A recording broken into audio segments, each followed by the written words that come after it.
when you decided, we skip like a portion of your life, basically almost Yeah. like the decade long, like that you stayed in London. In London. Um, It yeah. was an interesting moment what I decided to experience in London.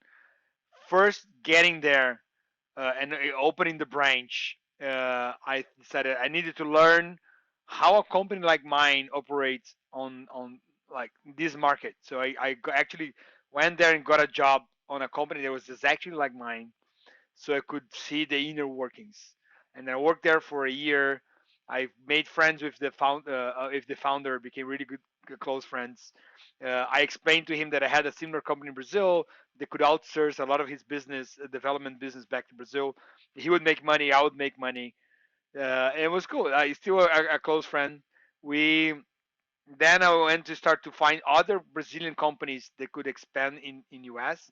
I ended up selling my part of the business in Brazil, sorry, and find other companies that could expand in Europe, bring them to the market, and then after that there was the opportunity to work for Vodafone, and then I thought, okay, I never had an experience on work on a massive company with hundreds of thousands of employees, and understand how why they say that big companies get slow, and why there's such an opportunity to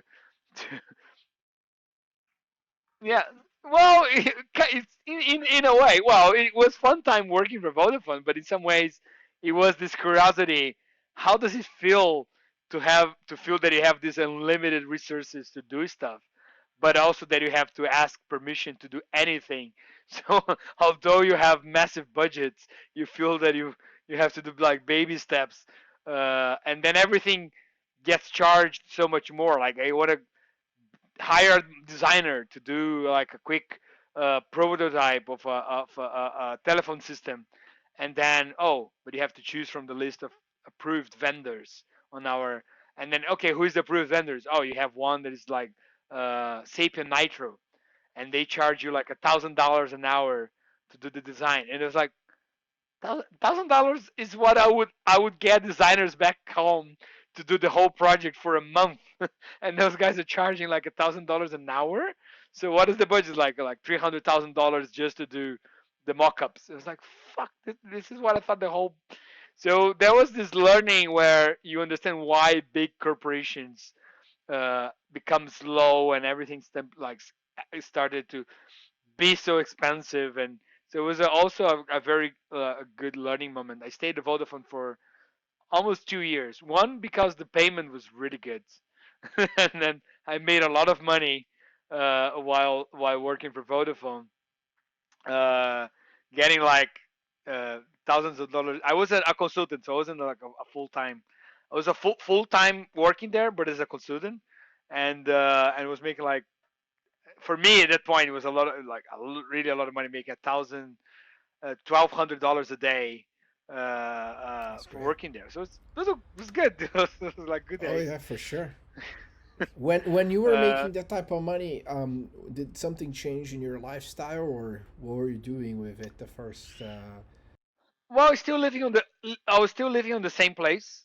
Like didn't move. Was still going to the same places. And I was saving pretty much everything that I could, because I knew I wasn't going to be there for long, and I was going to need the cash soon after to do something that I liked.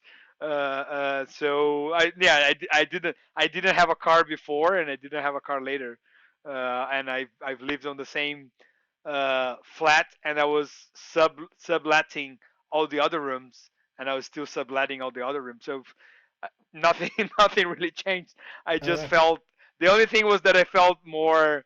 Um much more I didn't worry about the future that much, because I've been into some times in London that I felt like I had to choose and budget my lunchtime to know that I'll have enough money throughout the month to buy lunch without maybe having to call home and ask daddy I know like for money. Like exactly. I have been there many times. I know exactly what you're talking about. so, Yeah, it's but these I think are all good things that make you always a better person and founder. So